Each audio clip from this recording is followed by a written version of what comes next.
All right, Earthlings, welcome back to the Thundering Dice Cast with your hosts, the Thundering Dice Brothers. Today, in our ongoing war against misinformation, we're going to talk about Joe Rogan, because he is the purveyor of all that is misinformed, and his guests are the vessels through which he brings us misinformation. And so let's take a look as he interviews Dr. Suzanna Humphries, who is a nephrologist, about many things, vaccines, diets. I mean, the interview is all over the place. So we'll definitely see multiple things. But before we get into that, please hit the like button, subscribe down below, give us a comment too. Let us know what you think about our coverage, and let's get to it. All right, Joe, bring it on. Joe Rogan Podcast, check it out. The Joe Rogan Experience. Train by day, Joe Rogan Podcast by night, all day. You just said something that's very important. You can't be dogmatic when you're talking about vaccines or about anything. Yes, it is good to keep an open mind, isn't it, and be flexible and look at a 360-degree view of things rather than your tunnel vision and what you're indoctrinated into, isn't it? Yeah, and especially if you know that that indoctrination has been on purpose and profitable. And, one of the great things about your book is, first of all, your book's called Dissolving Illusions. I know I've talked about it on the podcast a bunch of times, but you also highlight a lot of things that we know are beneficial that somehow or another get lumped into nonsense, like even cinnamon. Yeah, cinnamon is a powerful herb, actually, and it's known to be helpful in glucose handling for a lot of diabetics taking it in capsule form now. I noticed at the end of my nephrology career that a lot of my own patients were taking cinnamon capsules, but it also has a lot of vitamin C in it, and I think that was probably one of the keys. A lot of those old remedies that we wrote about, the magic in them probably was the vitamin C in them. I dismissed all that stuff as total nonsense. I was like, oh, that's hippie nonsense, like echinacea, get out of here. It's hippie nonsense. Well, you probably should dismiss a lot of that because there's almost no good research that's borne out that vitamin C in large doses cures anything. People used to think that large doses of vitamin C cured polio. If that were the case, polio, we wouldn't even have a discussion about the polio vaccine. So we have to be very, very careful. She already started talking about not being dogmatic when you approach, how to educate or how to prescribe, and you shouldn't have tunnel vision. Well, you also have to make sure that you don't go the other way, too, and you don't have tunnel vision in a different direction, because you can become disillusioned with whatever your version of Western medicine is, and then become tunnel vision focused on things like echinacea and vitamin C and cinnamon. Is cinnamon good for you? Sure. Is vitamin C good for you? Absolutely. Your body needs it. Is it going to cure diseases? Unlikely.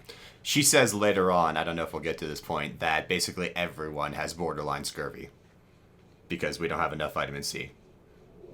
She lumps it into a huge thing, and I'm just like, ooh, I don't know. We all have borderline scurvy. I mean, that's a serious deficiency. If you have scurvy, you can't actually even form scar tissue. Your gums will start to bleed, and your teeth will fall out. Everyone has I'm not sure what borderline scurvy means, but if everyone had scurvy, we'd all be huge issues. And our food is so fortified. The food that we eat, everything that's processed has nutrients added back into it because they understand that some people, especially poorer communities, are not going to have access to fresh fruit and can't just buy, cinnamon capsules and vitamin C and emergency crap. So, yeah, dogma is important to stay away from when you're talking about science, and it's just as important to stay away from for them, because I know they're going to get dogmatic about their beliefs. Oh, you have no idea. Yeah. So let's continue. Sense. Garlic, come on, get out of here. But then the more I've no one says garlic's things, bad for you. No one says cinnamon's garlic bad is for you. incredible for staph infections for some reason.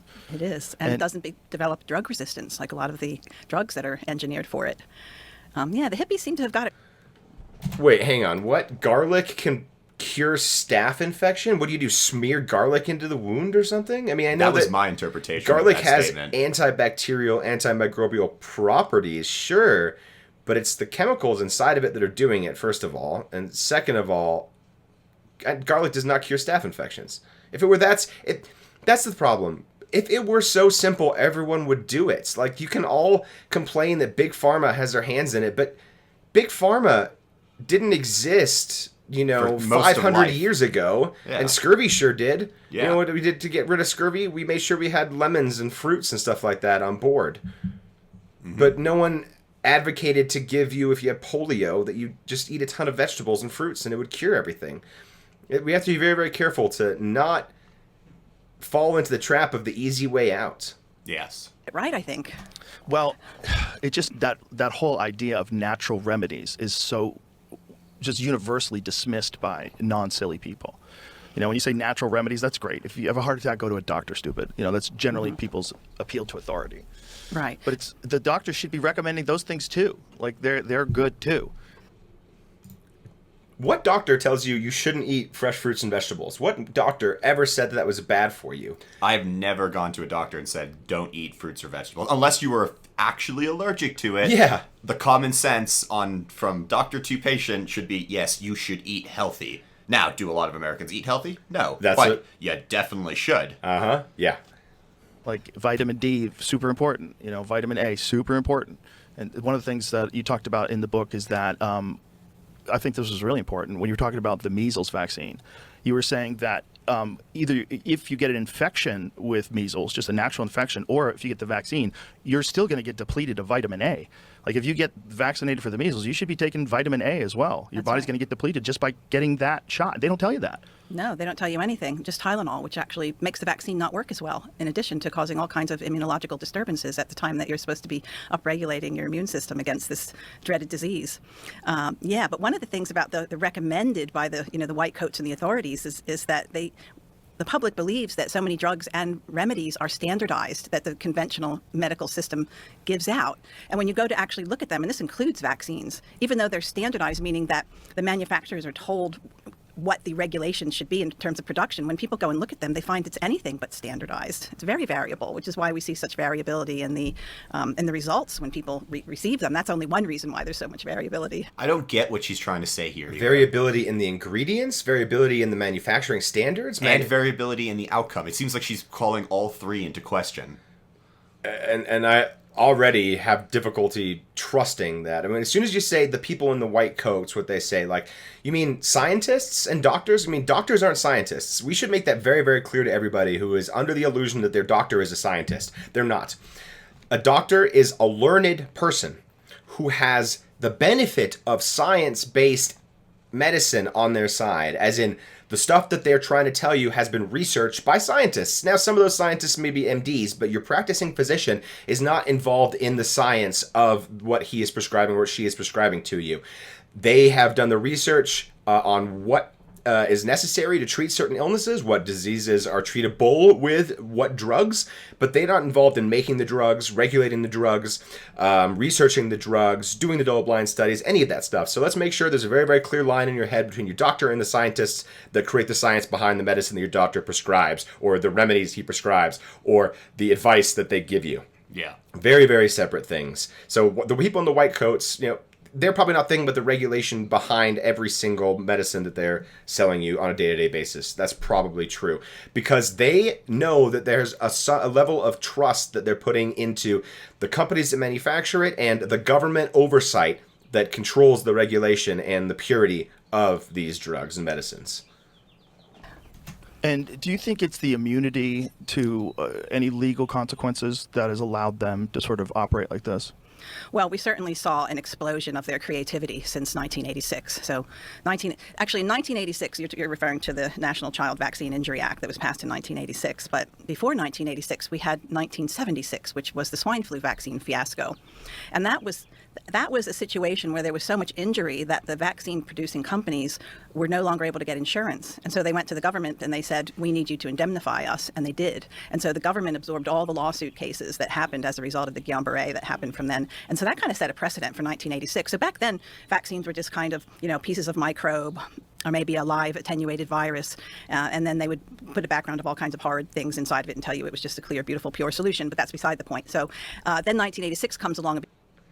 It's so easy just to say that a solution of bullshit behind it. I mean, can you give me an example of what the bullshit was, what the terrible stuff was? Yeah, because at this point you can definitely point to, like heavy metal and stuff like that in between the 60s and 80s. So it would have been an easy example to give. And it's almost like medical research evolves as we understand more about it, as we make mistakes. That is one of the most unfortunate side effects of medical research is we can try to account for these issues.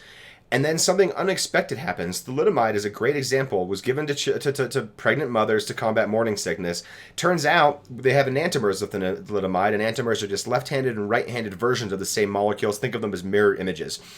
One works in a certain way and one doesn't. Oftentimes it doesn't matter. Sometimes it really does matter. In thalidomide's case, the left-handed enantiomer caused horrible birth defects in developing children, while the right-handed one took away your morning sickness. That's a really unfortunate, sad, unintended consequence of medical research. Yeah, and it's a good example too, because like that was like straight off the top of your head. You just gave that example to give the to give the compare and contrast. She just says things all the time with never actually giving an example, and it kind of infuriates me. Yeah, it's very, very difficult when you present your opinions as facts without anything to back them up on a podcast like Joe Rogan's. You're going to be spreading misinformation like a virus, and we are the vaccine. Because there's so many lawsuits happening because of the diphtheria, pertussis, tetanus vaccine that, again, the vaccine companies couldn't continue to go on the way they were because they were being sued so much. So then this horrible act was passed, which to some people seemed like a good idea. And this is always how it goes: is we're going to make you this promise. Yes, we're going to cover all the lawsuits now out of taxes, but it's going to be okay because we're going to pay out these lawsuits, and you're going to be fine. If your kid takes one for the team, you're going to be okay. And what happens is, after they get their foot in the door, they narrow down the They basically have a kangaroo court that decides if you're eligible. And so the qualification tables got narrowed down because in the beginning they were paying out so much of this. So not only did it make the vaccine companies very, very wealthy and indemnified, but as you alluded to just a minute ago, the creativity of the vaccine companies expanded. So after that, they could add different, what we call adjuvants, things that stimulate the immune system so the vaccine works better. Then that's why we're able to be in a messenger. Why was that in quotations? Yeah, that is... Yeah, science has led us to develop vaccines that activate the immune system better and prepare you more. The point of a vaccine, guys, is to give you basically, to present your immune system with low-level or low-grade versions of virus particles, or RNA that can be used to create antibodies. If you don't have an immune response at all, if your immune doesn't even recognize it, then it's literally doing nothing. You get an injection of propylene glycol and calling it good.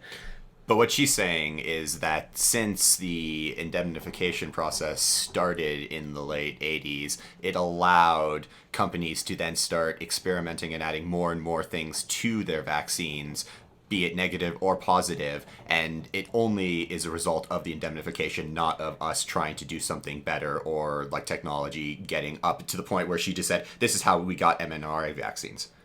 mRNA vaccines. So, like, yeah, she's just basically drawing, like, one conclusion from one point in time and saying that everything afterwards is basically the result of what just happened, which makes no sense because it's backwards-ass logic. Yeah, and I really want to look up... We're going to look this up afterwards. I'm going to look at the rates of lawsuits against this, because I don't know enough about the legal side of this, to be honest. You know, Yeah, I know me the neither. science. I do not know the legal stuff about it. I had never heard or read about all these. I mean, it sounds like she's saying there's just tons and tons and tons of these. I don't know. I mean, I received vaccines, and so did everybody I grew up with, and no one got sick because of this stuff. No one got autism. No one. I mean, I know that's anecdotal from my perspective.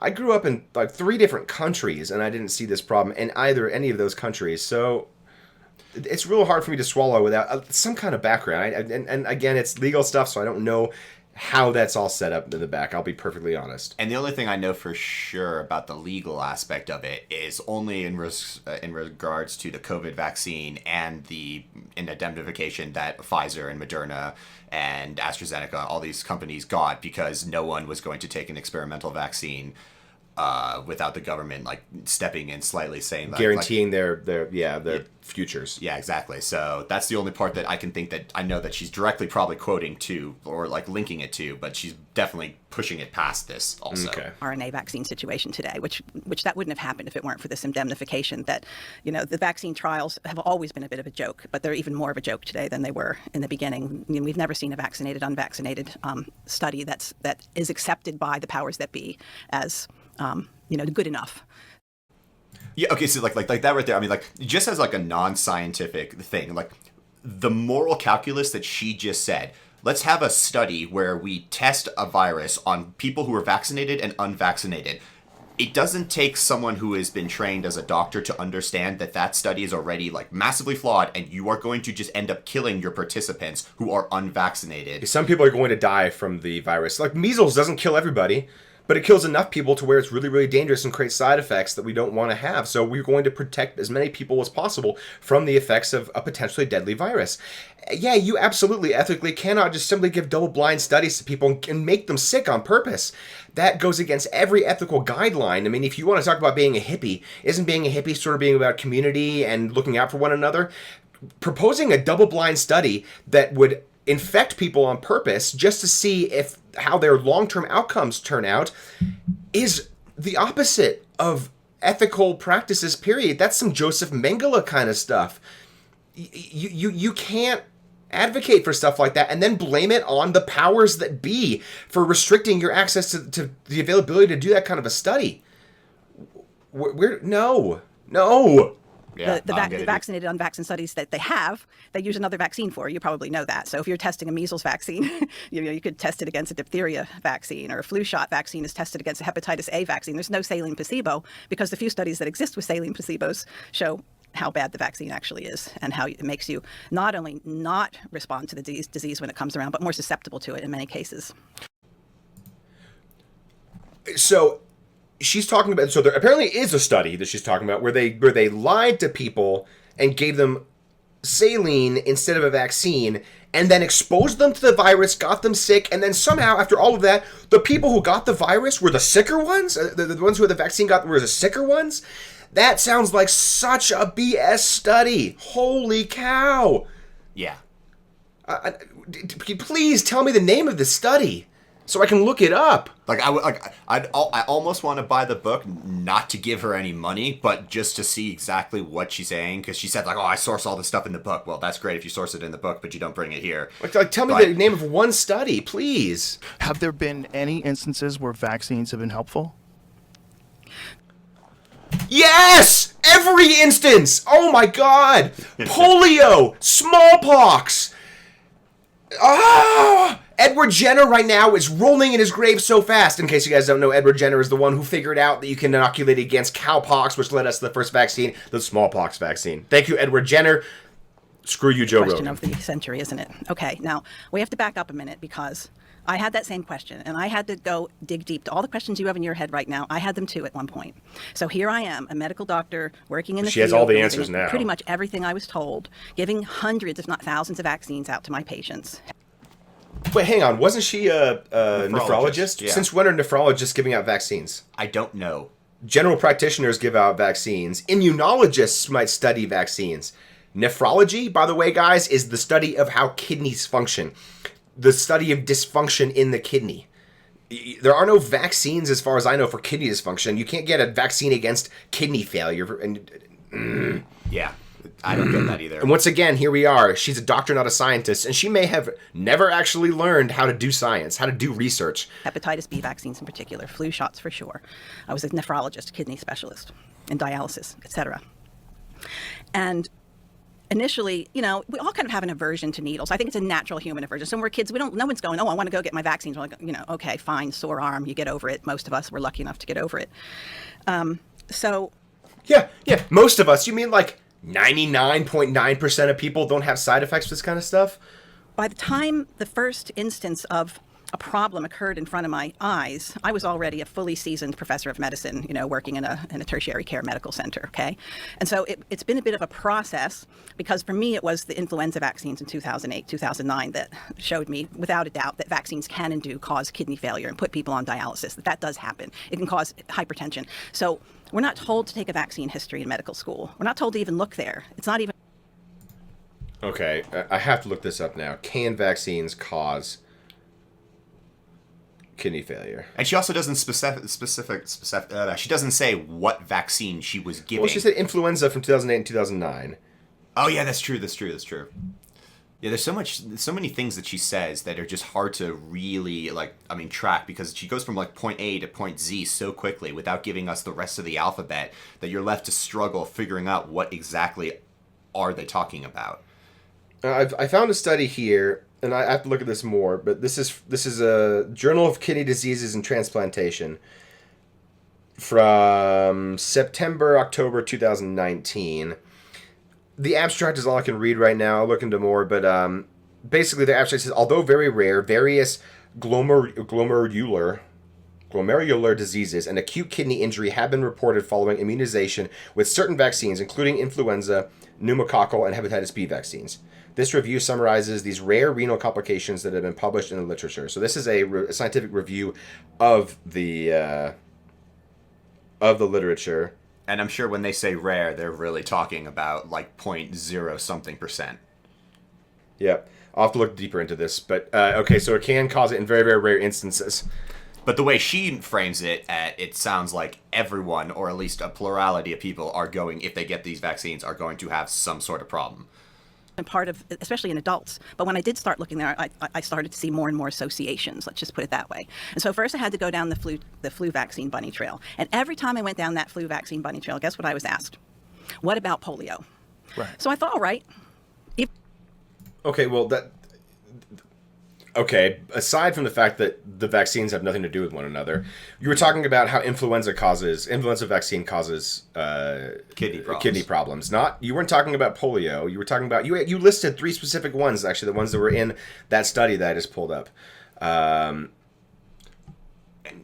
No, what is polio? Okay, maybe she's going to tell us why this matters, why she changed the subject. And the influenza vaccine is the most commonly administered vaccine in the United States. Yeah. Are people getting kidney failure left, right, and center because of this? What is the incidence rates of this? Like, she makes it sound like it happened all the time. And again, looking for an association. Again, are you doing research or are you just supposing? Because doing research requires meta-analysis of many, many studies, not just in my anecdotal evidence, I think that I have seen this. Therefore, this must be true. That's not how science works. Even though this has absolutely zero to do with polio, because I'm watching people crap out in front of me after influenza vaccines, let's see about polio. Because I knew... Wait, watching people crap out in front of you, just dying left, right, and center because of influenza vaccines? Gosh, she had an interesting practice, didn't she? Yes. Very little about polio, just like most people walking around out there do. That, it was invented by this guy named Jonas Salk, and it saved humanity. We don't see these little crippled kids anymore. We don't have iron lungs anymore. Yay. Yeah, don't sound too excited about not crippled kids and people not living in iron lungs. Oh, you, no. you crazy evil person. Oh, just wait. Well, I would have to say that the polio bunny trail was the darkest one of all. And so after polio then became smallpox. And I thought, we still have people walking... What are you talking about? Get to a point. I forgot that she jumped so quickly, polio years. So I kind of like to stick to polio because most of the smallpox... people that would have been familiar with it are off the planet. But there's still some... Oh, do you mean that the people that would have been exposed to smallpox died before we had a vaccine? And because we have a vaccine, people aren't dying from smallpox anymore? Therefore, it's not relevant anymore? Do you hear yourself? Once again, dear audience, I do think we need to hook up my brother to a blood pressure machine, put it on the screen so you can see it, because his face is going super red right now. It's really entertaining. I'm not good at hiding my emotions when I'm presented with such horse hockey. Doctors around that'll talk about smallpox. Like a guy named Thomas Mack, who's probably close to 90, who was kind of ground zero in the 1940s and knows a lot about it and still says we shouldn't be vaccinated for smallpox today. So then there was that. And then everyone and their dog was talking about autism. And Why does it matter that he's 90 years old and was born in the 40s? What does that qualify him to say we shouldn't be immunizing against smallpox anymore? Did we all forget that smallpox sucked? I guess. I mean, read some Dickens. He talks about smallpox quite a bit. Doesn't sound like a lot of fun. I don't really want him. No. Cowpox literally killed herds of cows so that you couldn't harvest their organs and their milk. Do you want to add that again into the mix? And speaking of vaccinations, what about all the vaccinations that go into the animals? Are they all dying of kidney failure, or are you saying, are we going to go to a different ethical thing, saying that we don't let them go that far because we kill them before they get to any medical complications as a result of their vaccines? Anything to do with autism, because I was an adult doctor. I think treating we should adults. break down step by step, like, Yeah. what about polio? Yeah. Because you said polio, once we've breached that, because that's the big one. Yeah. Right, this is the one that everybody points to. We don't have Yeah. crippled kids. Yeah. When you look at the historical timeline of polio, what do you think caused it to go, to essentially not be a problem anymore? Okay. You don't think vaccinations had anything to do with that? Well, I also it's not what I think, because that's the thing. Like, look, when I got Right. into this, I'm saying I it the didn't wrong say, way.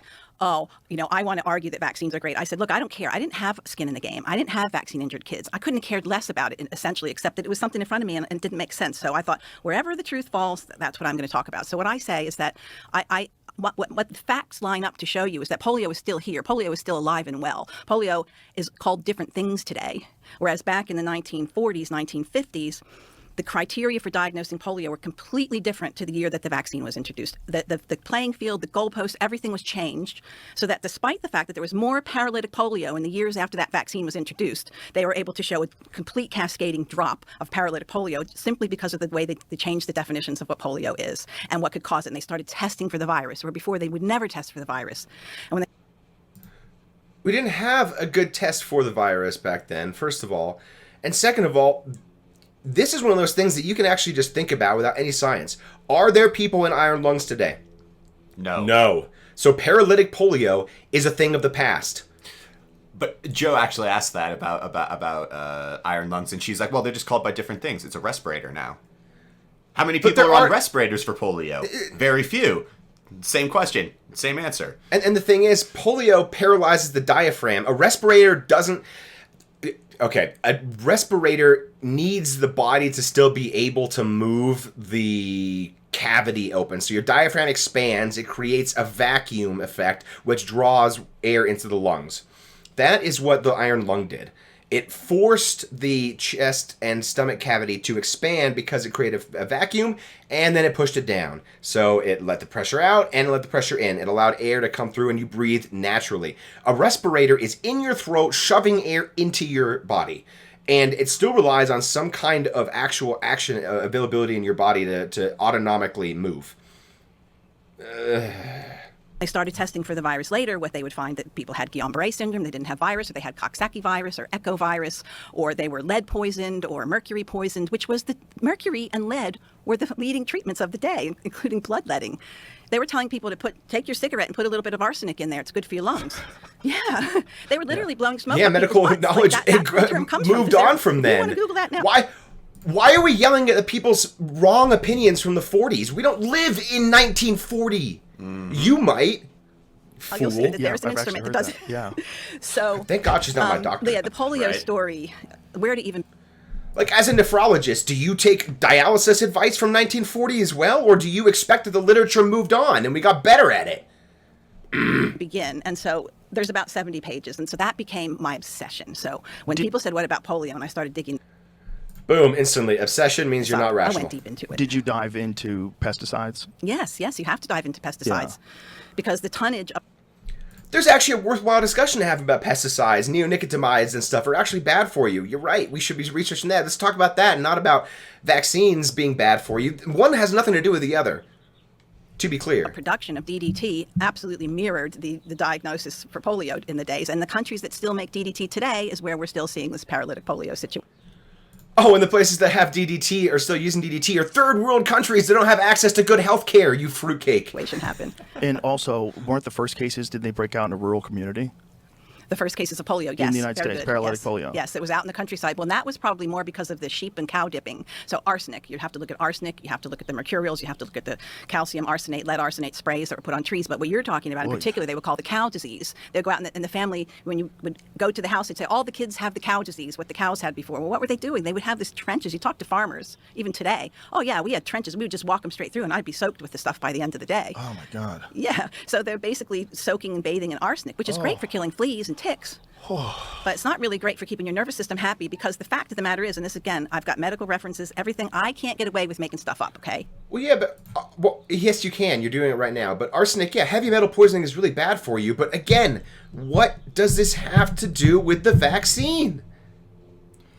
I don't know how they link that together, because I mean, like, you can say that like my guess is, well, no, she's trying to say that like all the polio diagnoses or for the most part other things that were misdiagnosed as polio, but I don't know how you get over the hurdle then like why polio suddenly vanishes and around the same time the vaccine is introduced. Like that's kind of like where rubber meets the road. Yeah, there aren't all you can look at two separate things and say, okay, this happened at the same time as that, therefore this caused that, right? And that's an awful logical fallacy. But sometimes when you have a lot of things, circumstances come together, the invention of a vaccine, the identification of the viruses, a test for the virus, and a precipitous downfall in polio cases in areas where the vaccine is administered, now you're starting to build a really good case that the vaccine works.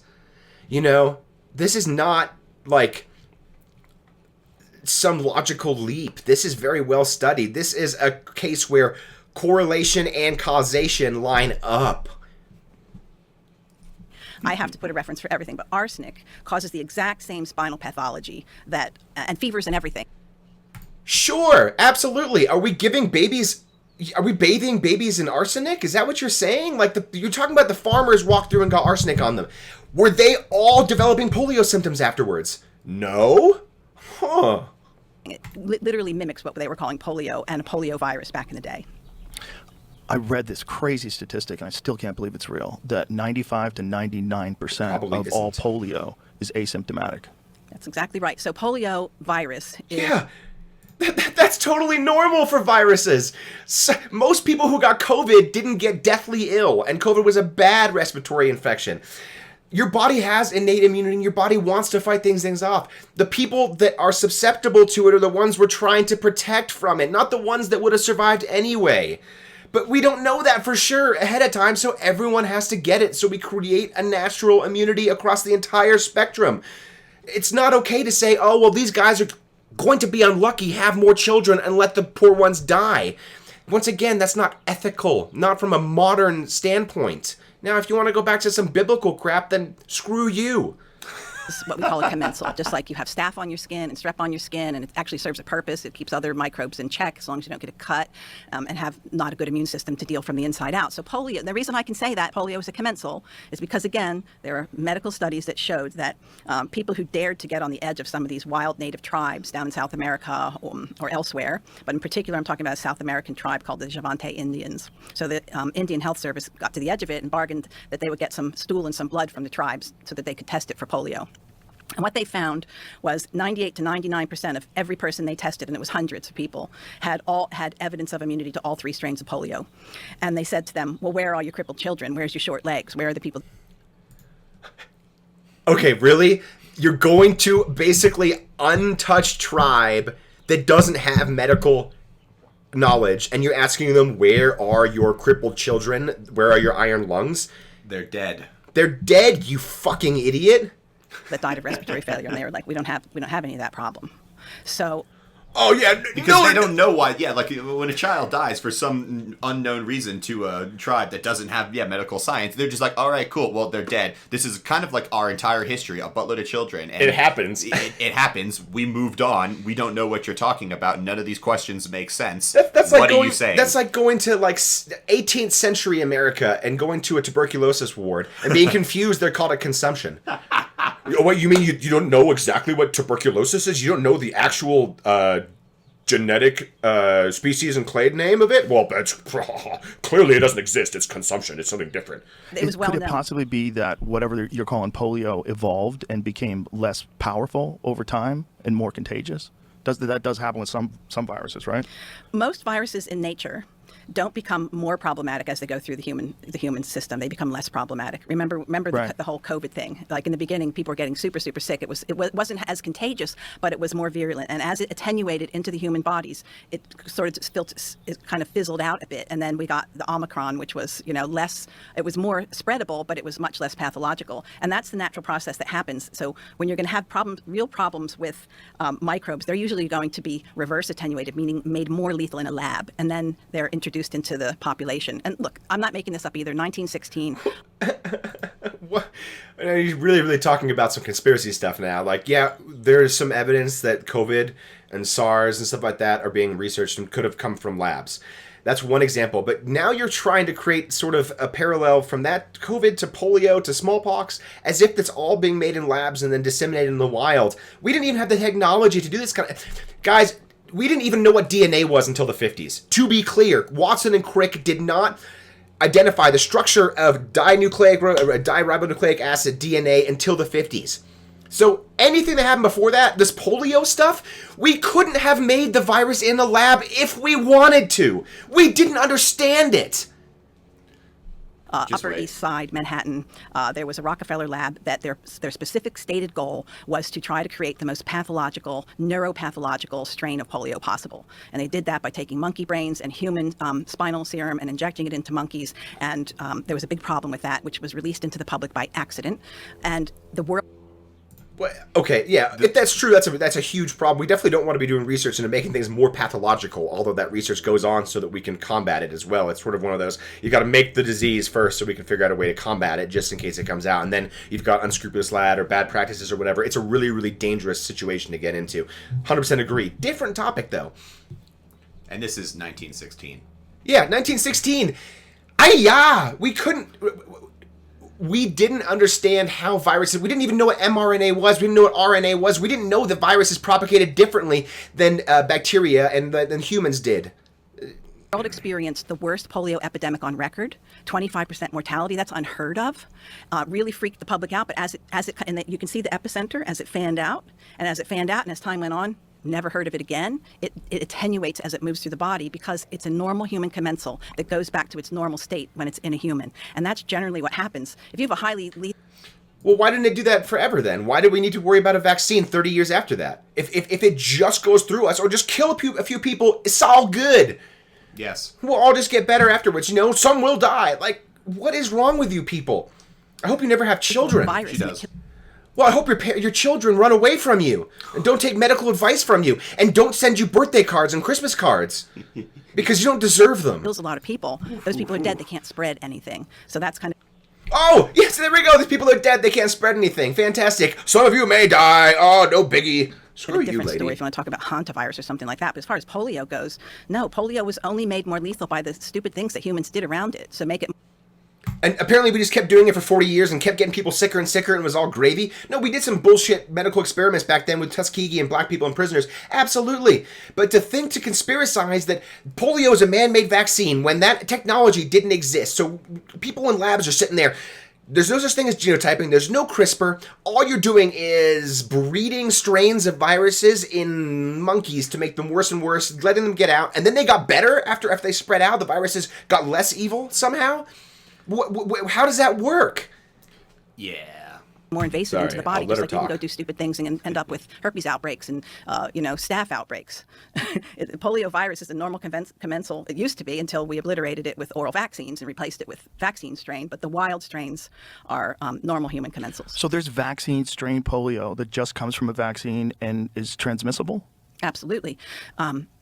Today, it would be the oral polio vaccines because they're the live strains and they're still giving them pulse fashion all throughout India. They did a campaign a few years back in Israel, and they always say that a nomad came and, pooped in the sewage system, and they find it in the sewage system, and they don't want an outbreak to happen, so they treat everybody. So that's today the most common reason to see poliomyelitis disease from a virus. If you test for a virus, they'll usually find the vaccine virus. And that's why today we don't, remember when we were kids, because we're about the same age, I think, they would give us the sugar cube.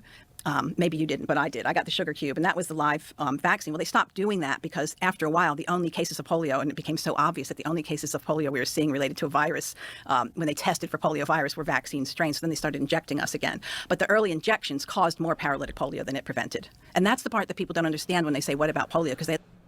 Well, yeah, they don't understand it because there's no polio. What do you... So her entire argument is polio naturally got less virulent. Yes. So it's all good. And every single time we get more polio, it's because we're giving it to them. It's because of the vaccine. It has nothing to do with polio itself. It has nothing to do with a vaccine working and reducing the amount of polio cases. No, polio just naturally went away because reasons, and we started giving it back to people because we were misinformed. That's her entire premise. That's basically. They, like you, just go, well, there's no more iron lung. Hey, this is another reason why doctors aren't scientists. If she had to defend that in front of a review board for a PhD, they would laugh at her and they would be doctorate denied all over her stuff. Yeah. She would walk around with that stamp on her forehead. There's no more crippling. There's no more these poor little kids walking around with their casts. Well, that's not true because the iron lung is now called a ventilator. So that's out the window. Transverse myelitis, which there are about 1,300 cases, I think it's a month, diagnosed in one particular I put a quote in here on that. But transverse myelitis is actually something that would have absolutely, it follows the same pathology as polio. It would have been called polio back in the day. So we still have polio that we had in 1953, because in 1953, all you had to have to be diagnosed as polio. Anyone could diagnose you, just one examination with one set of muscles being paralyzed. There was no time frame on it. There was no testing done on it. And then it was considered a public service to do it, because then you were eligible for funding. So what do they call it again? Can you? Hang on real quick, guys. Transverse myelitis. It's a very rare neurological disorder that causes inflammation in the spinal cord, damaging the insulating material that covers nerve cell fibers. It sounds completely different than polio. Polio causes weakness in the diaphragm and in the lower extremities first, mostly. And the treatment for polio is you're fucked. Treatment for transverse myelitis is steroids. Yeah, and I don't get what why, yeah, so back in the day, all these diseases would have been lumped together as polio, and now, since we have better technology, we can differentiate between the differences, be like, oh yeah, that's transformer myelitis, this is polio. But that is also not an excuse to say that the reason we don't have polio anymore is because we know that there are other diseases that can, quote unquote, in your own words, mimic polio. Like, what? No. And then also transverse myelitis, if that had been a thing that was so... 1,300 people a month are diagnosed with that. It's very, very rare. I don't know. The 1,300 is a number that I have no idea if that's a lot, if that's correct or not. However, I do know that the treatment for polio and the treatment for transverse myelitis are not the same thing, and we would have seen a difference. We would have seen the transverse myelitis get progressively worse. It's a neurodegenerative disease. It's not something that can be arrested. Yeah, an iron lung is not going to help you. Yeah. Say that word again. Myelitis? Poliomyelitis is the definition of the actual pathology. So it basically means inflammation of the gray matter of your spinal cord. Nope, myelitis is the inflammation of the myelin sheath around your nerves. Thank you very much, Mr. Doctor. That's what polio in Greek, poliomyelitis. It means gray matter inflammation, poliomyelitis. Poliomyelitis is what happens in the body. Okay, if you want to talk about what causes it, then it happens in the body, not in space. And all the other things we just mentioned: arsenic, lead arsenate, calcium arsenate. You know how much arsenic you need to get heavy metal poisoning? You can't. Okay, there's a reason when you hear stories about some person killing their spouse with heavy metal poisoning, it's not one of those things that they gave him a dose of arsenic and they died the next day. No, this took a lot of doses over many, many months, and they started getting sick and they couldn't figure it out. And then they found out that it was arsenic in an autopsy. Months or years after they started doing this. The picogram of arsenic you might get inside of something, your body's really good at filtering things out. You should know that. You're a nephrologist. That's what the kidneys do. Injections, tonsillectomies were a huge cause of some of the worst cases of poliomyelitis. And in fact, injections and tonsillectomies and unnecessary surgeries were put on hold during the years where the epidemics were the worst. So that's just proof that even the surgeons knew that. Why? No, it's actually not. Just because someone stops something in a specific time period does not mean it is proof that these two things are linked. And yeah, saying that doctors stopped doing unnecessary surgeries is proof that polio and arsenic are the same thing.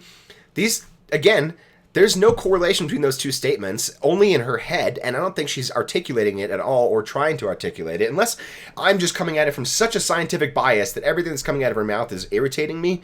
Oh, no, you're not, because, this is the reason why I wanted to watch this with you, because, the 60% that I knew was bullshit watching this the first time, I got that, but it's the 40% when she starts doing some, bigger terms and shit like that, or the Greek definition of myelitis and stuff like that. I was just I'm going to take your word for this because I fact checked some of the stuff that I didn't know, but as soon as you said that, no, that is actually wrong. It's oh, okay, this is why I wanted to watch this with you, is because you give this more of a scientific perspective on this. So when you were getting more confused, no, trust me, I was just as confused watching this the first time and the second time around, honestly too. It's even worse because of certain things that I know she says in the future or later on that don't necessarily contradict, but that when you look backwards, you're just wait, what, how, this doesn't, no. So yeah, no, you're not approaching this too scientifically. She's just really bad at articulating it. And then going to the point that she was just talking about, tonsillectomies and the link to polio. Never heard that before. I don't know where she gets that. We'll do a little research to see if we can find something about that. But it's a pretty insane just 1 to 5 thing. I mean, like one of them's virus in this respect, but then tonsillectomies, she'll say that because of what it is and where it's located, that was one of the increases for polio being as bad as it was, because lots of children were getting tonsillectomies. And I was like, what? Well, I know tonsillectomies were a lot more common back in the day. Tonsillitis and tonsillectomies were more of a practice thing. I mean, dentists would take out your tonsils back in the day, I mean, when you were awake, by the way, guys. Roald Dahl had his tonsils removed by a dentist while he was a child without anesthesia. Yeah. So stopping unnecessary surgeries like that is a big win for everybody. Fuck yeah. I don't see what it has to do with polio, though. That's just medical science improving and doctors listening to the scientists and the research and saying, maybe we don't need to willy-nilly be cutting people's parts off. Maybe there's a better way to treat it, because it's generally, if it's in your body, it's a good thing to be there. If it's an organ, you don't want to remove it unless it's really necessary. Can you live without a lung? Sure. Is it a great idea? No. Can you live with one kidney? Sure. Once again, is it a great idea? No. Is it a great idea to remove your tonsils when it's not necessary? No. We learned because we're smart primates. Some of us. Present company, under review. How does it affect it? Okay, so if you happen to have poliomyelitis circulating in your body that's not just sitting in your intestines and say it made its way into your body, because things can go from your intestines into your body, and you happen to have it close to a nerve that's up, say, around your throat, and then you go and take the tonsils out, then what you've done is you've given that access to the blood compartment, the lymph compartment, and the brain stem. That is true for anything. That's why surgery is a last resort kind of option, because it introduces the body's, it bypasses all the natural systems that you have to fight or to remove pathogens, or it removes the barriers for entry. So yeah, that's why we don't want to do surgery. That's probably why tonsillectomies aren't as well or as done, because the mouth is a filthy place and it's right in your throat. Yeah, there are nerves. There are a lot of complications that can go on. Yeah, but I still don't see that. You could make this argument for literally any bacteria, any virus. Once you cut open, you open your body up to susceptibility to other things. No fucking flying shit. Yeah, and you can also just bring up the easy part, being like, an operating room is a sterile environment. A dentist office in the 60s is not a real sterile environment. Yeah. Mm-hmm. Just right there, local. So those are the people that would get what was called bulbar polio, which is the ones that put you on a ventilator, and it's highly lethal. It's the worst kind of polio to get, bulbar polio, and it was very well known to have been coincident with tonsillectomies. Not only that, but tonsillectomies changed the structure and antibodies and the immunity that occurred in the throat, and it changed it for the worse, not for the better. Okay, so you are arguing not to perform excessive unnecessary surgeries. 100%. What does this have to do with vaccines? Nothing. Better. Do you think they're unnecessary? Or is there some times when people have to get their tonsils removed, or is it just a nonsense practice? Okay, so again, it's not just a cut and dry answer, because let's just say that anyone who's ever brought their child to me because their tonsils were touching or they were snoring has not had to have a tonsillectomy. But why are parents bringing their children to you? You're a kidney specialist. Yeah. Unless you also practice as a general practitioner. Now you're a pediatrician because parents are bringing their children to you. What is your special? Do you have one? Are you even an MD?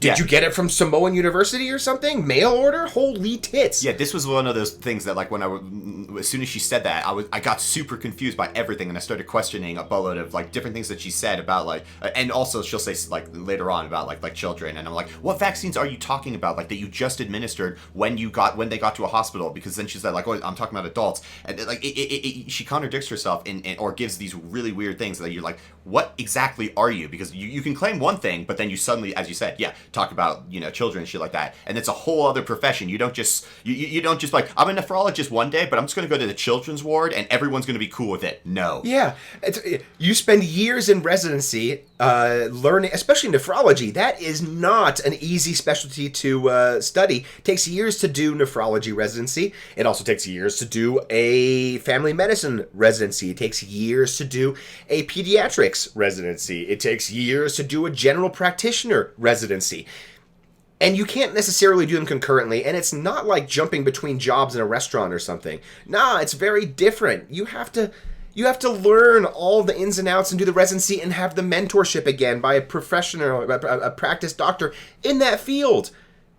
I don't know what she's specialty in, or whether she had a specialty anymore, or whether she even has a medical license. Yeah. I'm curious to see how the status of her medical license now. Now, does that mean that a tonsillectomy won't solve that problem where you're snoring and your kids maybe not oxygenating? No, if you let it go that long, probably you're going to need a tonsillectomy. But I've seen so many cases reverse. It's a very easy thing to do. But as doctors, we're not taught about all the things that you were talking about earlier, the natural remedies, but just simply gargling with a solution of sodium ascorbate, vitamin C, can make a huge difference because tonsils are they're like porous. Vitamin C again for the win. Woo! Hits in them, and so food you eat and bacteria and pus can build up. But if you just start rinsing the outsides of them and start nourishing the body from the inside and getting rid of things that the kid might be allergic to, which almost every kid's going to eat if your parent doesn't know better, it can make a remarkable difference in these kids that have these huge tonsils. She's right. Absolutely look for other solutions before you remove the tonsils. Yeah, if they're inflamed, you can oftentimes use a saline lavage. Yeah, that's totally normal stuff. Again, the broken clock's right twice a day still has nothing to do with vaccinations. Unless that's not the topic that she's talking about. I mean, I thought this was all about vaccines in the beginning. That's what they were talking about. It was, and they get back to it, but they jump around so much to basically like all the things they don't like about medicine. So I think that I think everything else should be done first before taking out the tonsils if there's time, because I'd say 95 to 99% of the time you can prevent that child from needing their tonsils removed. Before we go to Awesome. smallpox, Fuck I yeah. want to talk about this because you just brought it up. One of the things that Brett Weinstein has explained to me is that aluminum is the concept is that giving someone a shot with aluminum in it and triggering an immune response, if they're eating certain foods during that time, they can then develop an allergy to those foods, like certain people with peanuts and various things like that used to be very common for people to eat, but then a bunch of people developed like pretty severe food allergies. And he makes this connection that he believes it's a reasonable connection to say that there's something. Absolutely. Oh, 100%. And it's not just something he's dreamed up. Again, provable medical literature in the book, Dissolving Illusions. The physiology, the pathology is known. It's very well known that the vaccines that have aluminum in them skew the immune system. So the immune system kind of, just if you want to break it down, it's really simple. Okay, once again, it's very well suited that aluminum in the vaccine skews the immune system. Okay, so first of all, what does skews the immune system mean? Maybe she'll explain that. Second of all, there isn't aluminum in our vaccines anymore. That is such horseshit misinformation. I know that's a fact. When people bring up that there's mercury in vaccines, there is such a small amount of mercury in vaccines, and most vaccines don't have them. Like 95% of vaccines don't have them, very, very few do, and it's such a small amount that your body takes care of it very, very well. In fact, your body is so well at filtering out all these things that you don't even notice that you have heavy metals in your body all the time. Every single time you're breathing air and you're breathing lead in the air and eating your paint chips or whatever, lady, most of it gets filtered out. Now, it's when you give yourself tons and tons and tons of exposure over long periods of time that heavy metal poisonings become dangerous. But no, there's not. And aluminum isn't even a heavy metal, you fruitcakes. These are the same people that probably tell you not to use aluminum cookware. Yeah. Simply, you have your Th1 arm and your Th2 arm. Your Th1 arm is a really important one. Those are your T cells, your lymphocytes, the cells that chew up any garbage that's going around. That's the part you want activated in any infection you have, whether it's COVID or measles or smallpox or whatever. And then you have your Th2 arm, which is there mostly to deal with parasites and things like that, and it's mostly an antibody arm of immunity. That's the one that vaccinologists are obsessed with, making sure there's enough antibody. So the vaccines that have aluminum in them, as opposed to the live attenuated vaccines, which don't have aluminum, all the other ones do. So your DT, AP is going to have aluminum in them. All your killed vaccines are going to have aluminum in them. And that is very well known to trigger that Th2 response, which is the allergic response, which can set up your body for autoimmunity. And so part of the purpose of breastfeeding, which is part of the blueprint for humanity and every other mammal, is that the mother is able to introduce antigens in the world to her baby through her own breast and things that she's been eating and breathing in, and then the baby's able to develop tolerance. So while vaccine scientists are obsessed with getting. Okay, yes, there is a certain immunity, a lot of immunity you get from your mother's breast milk. However, it doesn't last. Yeah, it doesn't stick around. We're talking about 0 to 6 months. Yes. Antibodies and ramping up an infant's inadequate immune system. The fact of the matter is that it's more important to learn what not to react to when your immune system's developing rather than to becoming defensive against every microbe that could get you. That's why playing outside is really important for children, so that they get exposed to a lot of bugs and bacteria and dirt. Yeah. And then that's why viruses or vaccines are great, so that they don't get polio from other people, from the evil viruses that float around. Yeah, you don't want people to be allergic to every single pollen and want your body to freak out about it. But your body's freaking out about viruses because the virus is going to kill you. So that's kind of the paradox there, and one of the battlegrounds for immunology within immunology. And for those of us out here that are going, what are you doing here? Anyway, you're also talking in your book about the importance of breast milk and the amount of nutrition that's in breast milk for a child and what it does for a child. Breast the milk is differences great in their immune system, the differences. There's no doubt about it. It's a lot of far superior to formula. Research has borne that which is out pretty time and fascinating. again. And most people fascinating. kind of just assume it's food. It's just food, but it's a lot more than that. It's so much more than that. And I was actually quite startled when I really went down that rabbit hole to see not only, it is food. It's excellent nutrition with short-chain fatty acids and sugars that the baby needs. It actually trains your gut to be healthy in the long run as an adult, which trains your immune system as well. But what that mother is putting through her breast milk, things like something called HAMLET, HAMLET, which stands for human alpha-lactalbumin made lethal to tumors.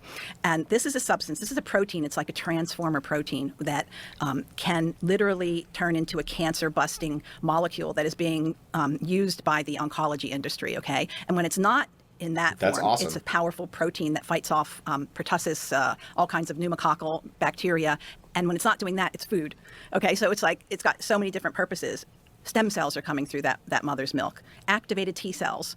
Activated T cells have another substance in them that is kind of hijacked by the oncology industry, and that is when they're immunosuppressing kids for leukemia or whatever, and they come in contact, say, with chickenpox. What they can do is get somebody like me who's immune to chickenpox naturally and take my memory T cells that remember that, and there's a substance in there called dialysable leukocyte extract.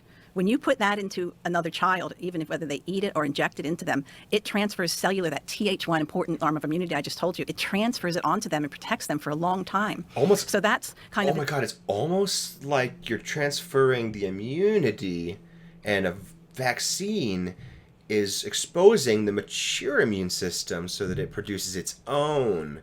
So it's almost like they do the same thing. You just don't like that one is in a lab and one is from breast milk, and there's a reason that breast milk only works for a few months, not forever. The immunity doesn't stick around forever. You can't argue that it does because we know it doesn't. Yeah, it's basic. Yeah. The hang up here is basic, like the big pharma, government indemnification, and conspiracy theories. This is the three prongs of the pitchfork that they constantly go back to and say what the problem is with modern science. I love when non-scientists tell me the problem with science.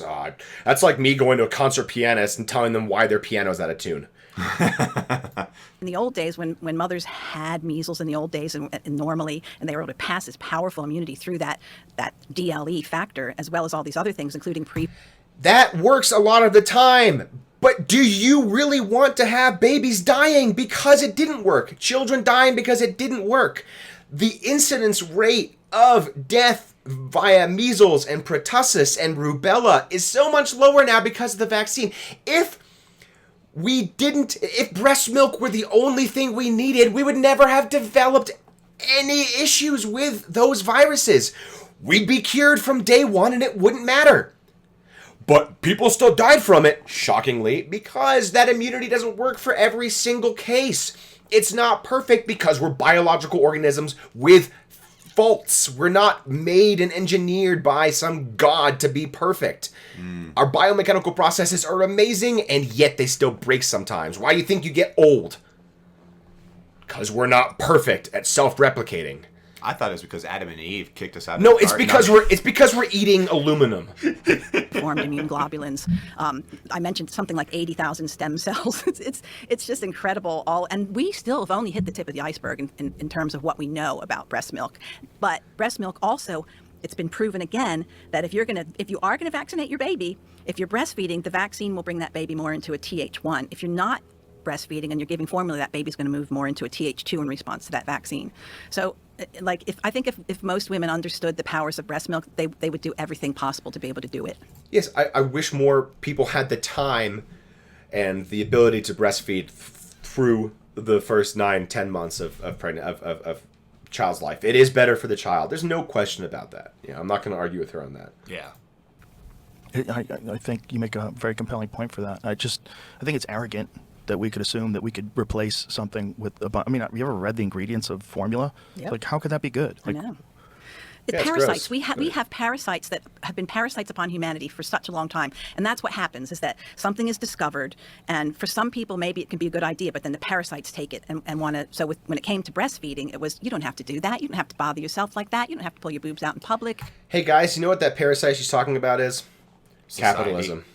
No, literally Okay, capitalism. yeah. Because the only reason to make artificial breast milk, or formula, I should say, there are a couple reasons. Some women naturally don't produce enough milk. That's why they had wet nurses back in the day, oftentimes, because some women didn't produce enough milk. Some women have a real hard time breastfeeding, and and the child shouldn't die because of that. So there are a lot of good reasons for formula to exist. The reason that it's been hijacked and touted as a perfect replacement is, yes, capitalism. Companies like Johnson & Johnson want to make money off of people. And who's more vulnerable than an unsure mother with their first child? I can't think of somebody. Yeah. So capitalism preys on our base instincts. Our basest instinct is to take care of each other, especially our children. So it works really well. Advertisements and bright labeling works really well to convince parents that they're too busy, that this is just as good, and why would you waste the time pumping and all that stuff? It's such a hassle. Just let it dry up and use this instead. That's not doctors. That's fucking CEOs. Yeah, and if you ever see a product that says doctor recommended or doctor certified, things like that, that means absolutely nothing besides a doctor said some bullshit to a corporate exec and they slapped a label. And once again, we're forgetting that doctors aren't scientists. Yes. When I say doctors, I mean physicians, because the term doctor is far too wide. Physicians, MDs, DOs, they're not scientists unless they also work exclusively in research fields and don't work in patient care. If they're researching, then they're scientists. If they're working in patient care, then they are the delivery of science. You don't have to become a dairy cow. Just strap them down, the milk will stop, and then you can start putting this wonderful... When I was a kid, I was fed soy milk in a warm plastic bag. That was the fad then, growing up. So the formula industry is a huge moneymaker, and some women do prefer it. Fortunately, 75% of women in the USA today do initiate breastfeeding. So that's very much better than the polio days when almost nobody was breastfeeding and they were using milk in the infant formula that had been contaminated. I call horseshit that in the polio days when science was not as good and all these other type of things, and the industrial capacity of these companies were not as great to give, a 10,000 different versions of formula at your local supermarket that hasn't been invented yet either, that most people back then would rather do formula than breast milk. Like, no. And polio existed in the 19th century. We just had no way to treat it, and ventilators didn't exist. So people fucking died of it. Just as shit. They just died. They didn't get to prolong their life or something like that. No, they just died. And we didn't know why. That's why people had 10 children and didn't name them till they were 3. Mm-hmm. This is really the world they want to live in. They have such an odd, rosy picture of what life was like 100 years ago. And she's literally talking about 1916 and stuff. So we're talking over a century ago. I have a very, very different perception of modernity than these people do, and antiquity than these people do. I don't lust for the days of Indiana Jones and the Nazis. Sorry. Oof, yeah, hell no. God. Or even farther back. There's no point in time that I'd rather live than right this fucking second. Yes. Any point 50 years back, I'd be dead. So, yeah, what's the point? His medical condition would not have been compatible with life. So, no, screw you people and your backwards, antiquated thinking. And screw you for pretending that you're doing this out of some altruistic reason. I actually don't know what your reason is. I don't understand the conspiracy mind. It's very difficult for me to empathize with your motivations here, because as far as I can tell, you just want to have people die. You just want you're perfectly happy with children dying of quote unquote natural causes that we can prevent because of reasons. Because you don't think they're going to die like they didn't die before. It's all because of modern medicine. No. I wouldn't say that she wants them to die personally. She just doesn't care if they do. I would say that is the expected outcome of the rhetoric that we've been listening to over the last hour, because it's just how it would. Yeah, that's just how it would unfold. But I think I wouldn't say that like I don't know the motivations. I would say that she genuinely just walked into this rabbit hole and decided to dive so deep that the bottom of the tunnel looks like light, and the top where she started in the normal respect before she went down looks like night. So I think it's just reversal, and you walk into a world too much. You don't have opposing people telling you all the time, or trying to tell you like no, and you're just getting like a visceral reaction against it, like, oh no, you're just bought by science, you're just bought by the corporations, so everything you say is fundamentally bunk. I think that's probably just more her mindset. Okay. But the incompetence that leads people to these type of mindsets. I mean, it's a prime example of like how physicians are not scientists, because as you said many times, the scientific method debunks pretty much everything she's saying. Yeah. All you have to do is step back and think about this on an overarching view, and you're like, ooh, no, but no one does. Nope. Very few people do. Yeah, and Joe Rogan certainly isn't pushing back on this. I mean, no, he's feeding the fucking fire. Yeah. I mean, like, he's like, here, have some more coal. We're eating. Oh my God. And so that was another part of the polio story that's not been told. So the cows were all eating these pesticides. Yes. And herbicides. Yes. And the cows were getting sick with it. And then these people were drinking the milk from that cow and getting sick as well. The meat. The cows wouldn't have been necessarily getting sick from it, but it would be concentrating in their milk. And so the milk would have been expressed. But you just brought me back to another place. Cows were also used during the smallpox era, and what you're saying is true about that. So they would basically take what they thought would... Sorry, it's just so dark that sometimes you have to laugh.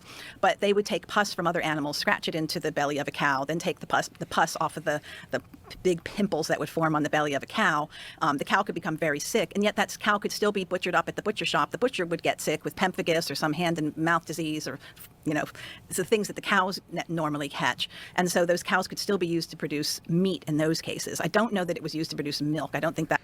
Yeah, okay, so she's literally describing the process of inoculation that existed before we could actually isolate the virus particles. Mm-hmm. And actually, she may be focusing on only the negative part of it, and it sucks. The way that it does it sounds very barbaric, almost like it's centuries old and we're better than that now. Almost like we've made progress, but it had to start somewhere. And you know why it mattered then and why it matters now? It's because that was the beginning of immunology. This is how we started to research disease vectors. And we were able to cure cowpox. We were able to start inoculating cows, entire herds of cows against cowpox, so they didn't die. So that we didn't spend all of our resources growing these animals only to have them be waste. Yeah. That would have, I don't know, but I know it was used to produce meat because the butchers were getting sick and the people that were eating the meat were getting sick. And certainly the people that took the vaccines that had certain who knows what in them, because it was shown like into the 1970s, 80s, and even recently, I have a reference from after the year 2000, that there was more bacteria and fungus in the smallpox vaccines than there was smallpox virus. So it was because they had this thing called pure lymph, which was pus that came out of the horse's foot, or a donkey's pus skin, or a cadaver of a human, or a cow's ulcerating udders, and scraped into glycerin and... Yes, this sounds all really barbaric, but guys, that's how science starts. We've got to start from those points. Where do you get the virus particles? You start with where you know it's at. Where do you know it's at? The lymph nodes. You need that pus to start this entire scientific process. To our modern sensibilities and ideas, does it sound pretty barbaric and outdated? Yeah, because it was. In the same way that, like an infection, well, not necessarily infection, but like a broken arm back in the day could lead to an infection, and you could die back then, because we didn't know about all the things that we know now. But now, you get a broken arm, unless you're in the third world, you're not most likely going to die of the infection or the resulting problems from the broken bones. Like, yeah, this type of thing. Or in the same way, be like, I never look at an old school hut, that was built, around the 1700s, with like mortar and stuff like that, and be like, oh, you know what? This just proves that they just didn't know what they're doing. And then look at what we're doing today. But like, you see, the way we got from point A to point Z is flawed because we started here. Yeah. Yeah, that's a good analogy, actually. Yeah, everything has gotten better over the course of the last century and a half, 2 centuries. Modern medicine is better. Modern building materials are better. Our life expectancies has gone up. Infant mortality has gone down. Maternal mortality has gone down. All of these things are the result of constant trying to be better, a constant scientific method for reassessing data to add new data as it becomes available, and it changes what we thought we knew about science and about medicine back in the day. It's very, very dangerous then to take that fact that we have made progress and then use that to say, oh, well, we made this progress, so how can we possibly know that today is actually the best way to do it and that we're not actually killing people? That's actually a terrible way to look at it, because we've learned a lot from then to now. We can see the correlation between our advanced medical science and people's cancer survival rates and their survival rates of cuts and bruises and broken bones. When people have a broken bone, a fatty embolism doesn't generally kill them anymore because we said it properly and we know how to test for it. That did happen back in the day. Infections generally don't kill people as often anymore because we have modern antibiotics that grew from what? A mold on some bread. We don't give people moldy bread anymore, but penicillin came from mold. I don't see her freaking out about that. Mm-hmm. How barbaric that is. So don't ever use the fact that progress occurred as justification for your argument that there isn't enough progress and that we're wrong now because we haven't learned enough. We are constantly evolving and learning, absolutely.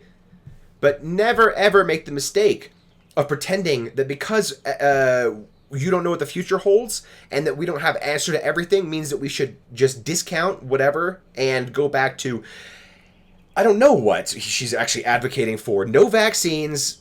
Only immunity you get is herd immunity and from your mother. Therefore, everyone who doesn't have that benefit, you should just die and get it over with, apparently.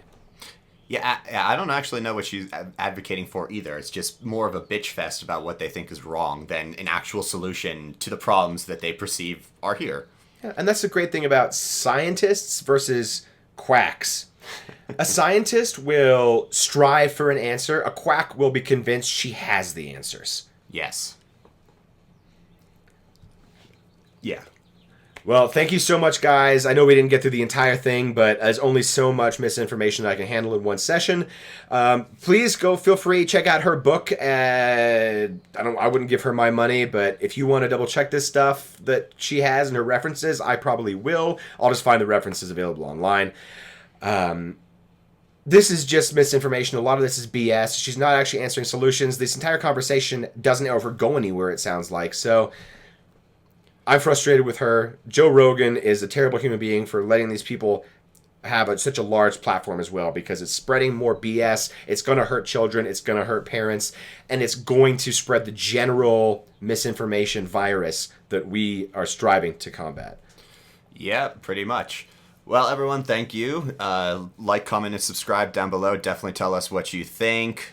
Are we wrong? Are we right? Are we super right? Are we basically God telling everyone that they're full of shit? Do let us know, and we will see you guys next time.